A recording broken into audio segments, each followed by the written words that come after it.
At 2:30 in the morning, a father checked in on his two sleeping children.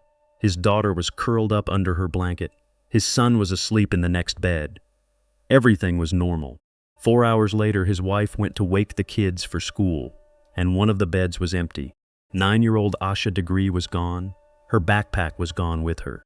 And sometime in that 4-hour window, in the middle of a rainy February night, a small child had apparently packed a bag, walked out of a locked house without triggering a single sign of forced entry, and set off alone down a state highway, for reasons that, 25 years later, still haven't been fully explained. Truck drivers saw her walking through the storm. One of them turned around to check on her. She ran into the woods and was never seen in public again. This is the story of Asha Degree, a case that started as a small-town mystery, turned into a 2-decade cold case, and only recently became something far darker.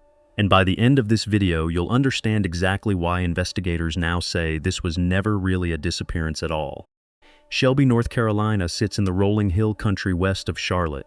Small town, tight community, the kind of place where a missing child becomes everyone's business within hours. In February of 2000, the Degree family lived a quiet, unremarkable life there. Harold and Aquila Degree had 2 kids, a son, and their 9-year-old daughter, Asha. People who knew Asha describe her the same way over and over. Quiet, a little shy, a good student, the kind of kid who didn't cause trouble and didn't seek attention. Nothing in her history suggested a child who was struggling, acting out, or desperate to run from something. No signs of abuse, no conflict at home, no behavioral red flags at school. By every account her parents and teachers gave investigators, Asha Degree was a normal, well-adjusted 4th grader, which is exactly what makes what happened next so difficult to explain. Investigators later determined that Asha hadn't simply wandered off on a whim. When they went through her room, they found evidence that she had been quietly preparing to leave for days. She had packed a backpack with specific items, supplies, a rain poncho, things a child might take if she genuinely intended to be outside for a while. This wasn't the behavior of a child sleepwalking or acting on a sudden impulse. Someone who studies missing children for a living made a point of saying it publicly. This was not a typical runaway case. Most kids who run away are 12 or older. Asha was 9, and 9-year-olds, statistically, almost never plan and execute a solo departure like this. So the first, most unsettling question in this entire case isn't what happened to Asha after she left the house. It's why a 9-year-old girl was preparing in secret to leave it. On the night of February 13th, going into the early hours of February 14th, Valentine's Day, which also happened to be her parents' wedding anniversary, a storm rolled through Cleveland County, heavy rain, strong wind, the kind of night nobody would choose to be outside involuntarily, let alone a child walking alone. At around 2:30 in the morning, Harold Degree checked on his before going to bed himself. Asha was there asleep. 4 hours later, close to 6:30, Aquila went to wake the children for school and found her daughter's bed empty. The backpack that should have been in the closet was gone too. There was no broken window, no forced door, nothing disturbed. Whatever happened, it appeared Asha had walked out of that house entirely on her own. Somewhere in that 4-hour gap, in the middle of that storm, she made her way outside and started walking along North Carolina Highway 18, heading away from her home, not toward anything her parents could identify. She had no reason to be walking that direction, at that hour, in that weather. And she wasn't invisible while she did it. Multiple motorists driving that stretch of highway around 4 in the morning reported seeing a small child walking alone along the shoulder of the road, soaked from the rain. One driver was concerned enough to turn the vehicle around and go back to check on her. By the time they did, Asha was gone. She had left the roadway and disappeared into the tree line beside the highway.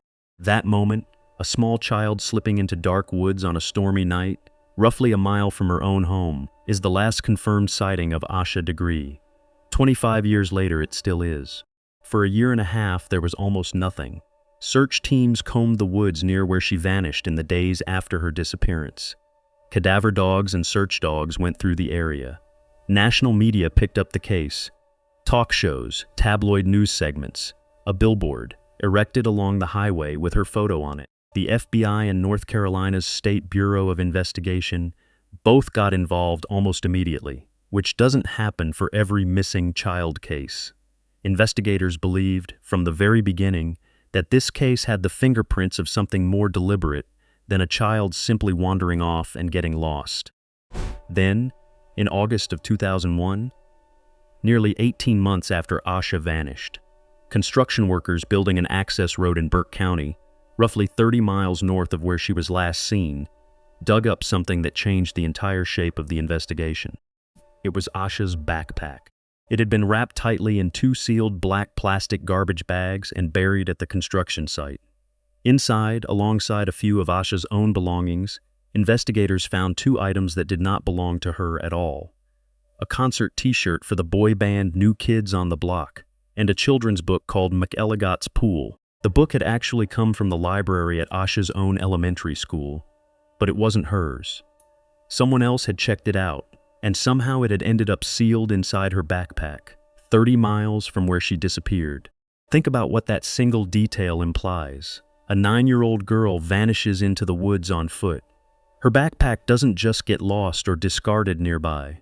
It travels 30 miles, gets carefully double-bagged in plastic, and gets buried at a construction site, with someone else's personal items mixed in. That's not the pattern of an accident. That's not the pattern of a child getting disoriented in bad weather. That's the pattern of a person, deliberately handling evidence long after the fact. For the next 2 decades, the case went cold in the way most searches for missing children eventually do. Not forgotten, but stalled. Detective Tim Adams, who came out of retirement specifically to work this case for the Cleveland County Sheriff's Office, has said publicly that the file never actually closed, even when there was nothing new to report. Hundreds of leads came in over the years. Most led nowhere. There were a few strange developments along the way. In 2016, the FBI disclosed that a witness believed they'd seen Asha getting into an old, dark-colored car sometime after she vanished into the woods that night. A 1970s-era Lincoln or Ford, with visible rust around the wheel wells. It was the first indication, more than a decade later, that someone else might have physically been involved in what happened to her that night. But without a license plate, without a clear photograph, the lead went nowhere fast. Throughout it all, Asha's parents never stopped believing she could still be found alive. Her mother, Aquila, said publicly, year after year, that she wouldn't accept her daughter was gone until she was shown undeniable proof. The community adopted a nickname for Asha that stuck for a quarter century: Shelby's sweetheart. Every February, her family walks the same route she was last seen on, keeping her story in the public eye. For most of that time, nobody outside investigators' inner circle had any idea how close the case actually was to a breakthrough. In September of 2024, the case cracked open in a way nobody saw coming. The Cleveland County Sheriff's Office, working alongside the FBI and state investigators, executed search warrants on multiple properties connected to a family in the area. According to court documents made public afterward, investigators had matched DNA recovered from items inside Asha's backpack, the same backpack buried 30 miles away back in 2001, to her teenager living on that property back in 2000. A hair found on one of Asha's own belongings was also linked to DNA from that same household. Investigators searched multiple locations connected to the family, seizing electronics, vehicles, including an old, rust-worn green car matching the general description of the vehicle reported back in 2016, and, according to warrant documents, even a human tooth. In the paperwork tied to those warrants, investigators stated for the first time, formally and publicly, what they had apparently believed privately for some time, that Asha Degree had not run away, had not gotten lost, and had not survived. They now classified her as a homicide victim and stated they believed her body had been deliberately concealed. Additional details emerged the following year. A separate individual came forward describing a conversation from years earlier at a party in which someone connected to that same family reportedly made a startling admission about what had happened to Asha. That person was later given a polygraph test and, according to the warrant documents, was found deceptive when asked whether they were withholding information. As of today, no one has been arrested. No one has been formally charged. The investigation remains open, and law enforcement has been careful, publicly and in the documents released so far, not to name a single confirmed suspect responsible for her death. What they have said is that they believe the truth about what happened to Asha is now closer than it has ever been in 25 years. Whatever comes next in this investigation, one thing has remained constant since February of 2000, the Degree family's refusal to let this case fade. Rewards for information have climbed over the years, eventually reaching close to $70,000 combined between the sheriff's office and the state. Governor-level attention, national television specials, an entire community that still, a quarter-century later, recognizes the name Asha Degree on sight. And at the center of it, a mother who has spent 25 years walking the same stretch of highway her daughter vanished from, refusing to let the case close in her own heart until she has an answer she can live with. Strip away everything that's happened since, the backpack, the DNA, the search warrants, the 25 years of silence, and this case still comes back to the same impossible starting point. A well-adjusted, quiet 9-year-old girl, with no history of running away and no reason to be unhappy at home, secretly packed a bag over several days and walked out into a storm in the middle of the night. Investigators now believe they understand what happened after she left that house.